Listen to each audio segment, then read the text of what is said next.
सुखियापुर नाम के जंगल में एक नागिन अपनी छोटी सी बेटी को लेकर एक मिट्टी की टीला के अंदर रहने के लिए आती है। उस जंगल में सब मिलकर खुशहाल जिंदगी बिता रहे थे, लेकिन भगवान को भी शायद इतनी खुशी मंजूर नहीं थे। एक दिन दो सरकारी रेल दफ्तर के ऑफिसर्स आते हैं।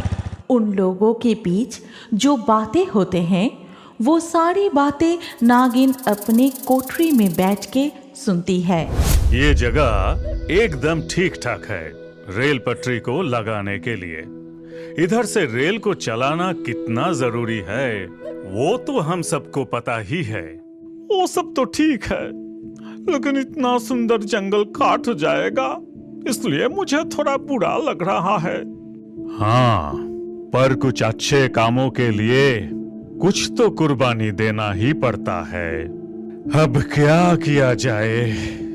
जंगल तो कटेगा ही, ये मिट्टी के टीला भी तोड़ना होगा, क्योंकि रेल लाइन तो इधर से ही गुजरेगा। वो सब हमारे ऊपर वाला ऑफिसर लोग देख लेंगे। हम लोगों का काम सिर्फ रिपोर्ट जमा करना है। आज जाके वो कर देंगे। बोल देंगे कि ये जगह एकदम सही है रेल पटरी लगाने के लिए। फिर जंगल साफ करना, ये टीला तोड़ना सब उन लोग देख लेंगे। ये सब बात करके वो दोनों वहां से चले जाते हैं। नागिन सब कुछ सुन के डर जाती है और अपने दोस्तों को बुलाती है। फिर सारी बात उनको बताती है। सब कुछ सुना तुम लोगों ने? अब बताओ क्या किया जाए? तुम लोग तो दूसरे जंगल में उड़ जाओगे, लेकिन मैं क्या करूंगी? मेरी बच्ची तो अभी भी बहुत छोटी है और कुछ दिन पहले ही तो मैं यहाँ आई हूँ। मैं इतनी आसानी से अपना घर नहीं छोड़ूंगी। लेकिन हम लोग कर भी क्या सकते हैं?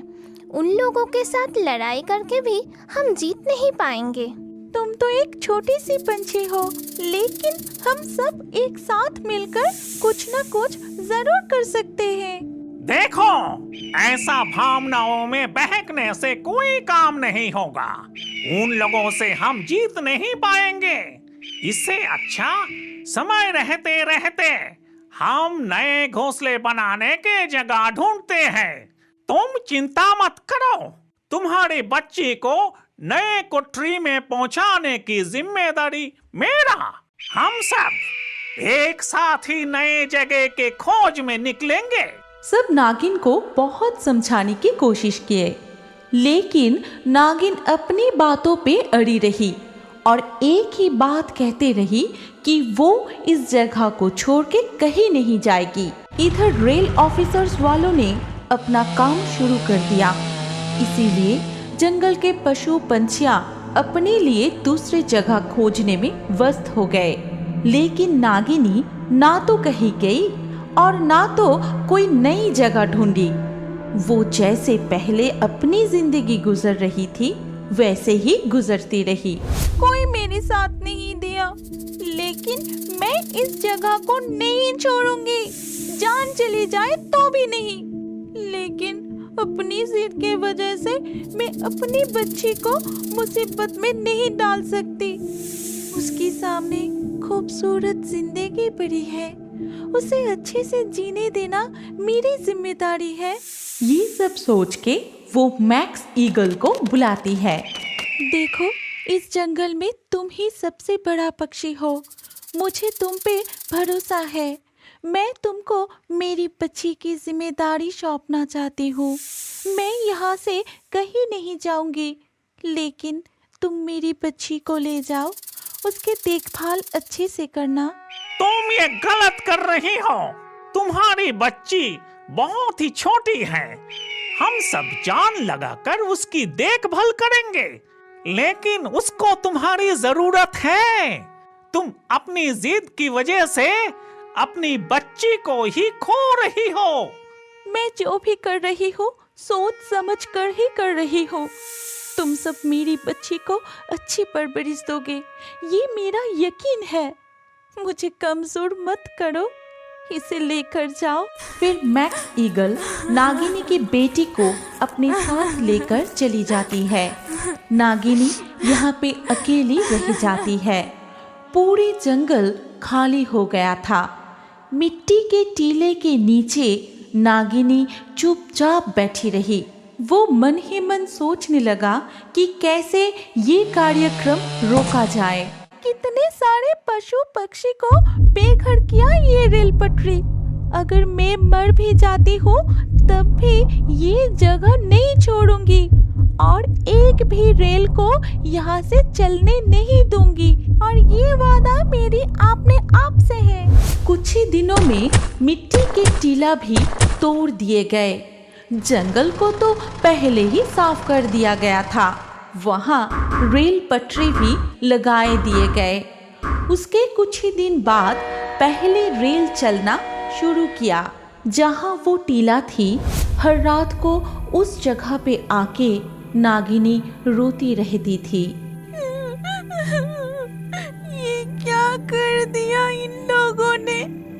मैं यहाँ अपनी बेटी के साथ कितनी खुशी से रह रही थी, और इस जंगल में सारे पशु पक्षी मिलके कितने मजा करते थे, लेकिन अब सब खाली हो गया है। तभी अचानक उस रेल लाइन में तेजी से एक ट्रेन आ जाती है और नागिनी पटरी से हट जाने के पहले ही एक्सीडेंट में उसकी देहांत हो जाती है, और वो नागिनी की अतृप्त आत्मा चुड़ैल बनके रेल पटरी के आसपास ही भटकने लगती है। अब मैं यहाँ पे एक भी रेल चलने नहीं दूंगी, किसी को भी शांति नहीं दूंगी। सबने मिलके मेरी घर छीन लिए, मेरी बच्ची को और मेरे सारे दोस्तों से मुझे अलग कर दिए। अब किसी को नहीं छोड़ूंगी। उस दिन के बाद से एक भी रेल सही सलामत चल नहीं पाया। कुछ रेल वहाँ खराब हो जाता था और कुछ का अचानक एक्सीडेंट हो जाती थी। कुछ तो कहाँ गायब हो गई, किसी को पता ही नहीं चला। रेल के समय अनुसार रात को वहाँ पर से जो रेल गुजरने वाली थी, वो रेल अपनी मंजिल तक पहुँच ही नहीं पाया। रेल दफ्तर वाले बहुत चिंता में आ गए और इस बारे में खोज करने के लिए उन दोनों ऑफिसर्स को भेज दिए गए। वो दो ऑफिसर्स रात में वहाँ पहुँच के छानबीन करने लगे। ठीक उसी वक्त और एक रेल वहाँ से गुजर रही थी, लेकिन वो रेल उनके आंखों के सामने ही अचानक रुक गया। फिर दोनों को और भी चौंका के वो रेल वहाँ से गायब भी हो गया, और ये आश्चर्य घटना देख के दोनों ऑफिसर्स बहुत डर गए। कौन है? कौन है यहाँ? पता नहीं ये सब क्या हो रहा है, कहाँ फंस गए हैं हम लोग। तभी उन दोनों के सामने नागिन चुड़ैल प्रकट होती है।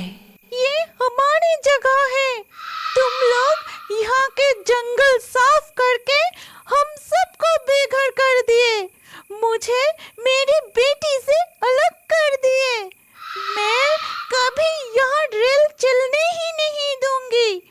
तुम लोग अपने सुविधा के लिए इतने सारे प्राणी को यहाँ से भगाया, अब तुम लोग इसकी सबक भुगतो। भलाई चाहते हो तो यहाँ से रेल चलाना बंद करो, नहीं तो मैं किसी को भी नहीं छोड़ूंगी। ये कह के नागिनी वहाँ से गायब हो गई। सब कुछ सुन के और देख के दोनों ऑफिसर्स अचंभित रह गए। फिर अगले दिन सुबह वो दोनों ऑफिसर्स अपने दफ्तर में जाके सब कुछ बताया, और रेल वालों ने वहाँ रेल बंद करने की फैसला लिया, और कुछ ही दिन बाद वहाँ पे रेल चलना बंद हो गया। फिर नागिन चुड़ैल अपनी बेटी को ढूंढते हुए मैक्स के पास जा पहुंची और उसने देखा कि छोटी सी नागिन मैक्स, टुनिया, नैन्सी सबके साथ बहुत खुश है। तब नागिन चुड़ैल उन सब के सामने प्रकट होके सारी बात बताई। आज मेरी आत्मा को शांति मिल जाएगी। मैं आज बहुत खुश हूँ। तुम लोग मेरी बेटी की अच्छी परवरिश कर रही हो, ये देख के मुझे और भी शांति मिल गई। और अब इस चुड़ैल के रूप से मुझे मुक्ति मिल जाएगी। कुछ साल बाद ही शुकियापुर के जंगल फिर से हरा भरा हो जाएगा। तुम सब अपनी अपनी जगह पे लौट जाना, तभी मेरी लड़ाई को न्याय मिलेगी। ये कह के नागिन चुड़ैल हमेशा के लिए गायब हो गई। कुछ साल बाद सारे पंछियाँ छोटी सी नागिनी को लेकर शुकियापुर के जंगल में लौट गए और खुशी खुशी सबके साथ मिलके जीने लगे। क्या आपको पता है हमारी कहानी के हिस्सा आप भी बन सकते हैं? कैसे? पहले हमारे पिक्सटून चैनल को सब्सक्राइब कीजिए, फिर आपका नाम कमेंट में लिख दीजिए। लकी ड्रॉ के माध्यम से आपका नाम चुना जाएगा और हमारे नए कार्टून वीडियो में किस किस का नाम चुना गया है वो जानने के लिए स्क्रीन के ऊपर इस वीडियो कार्ड में क्लिक कीजिए।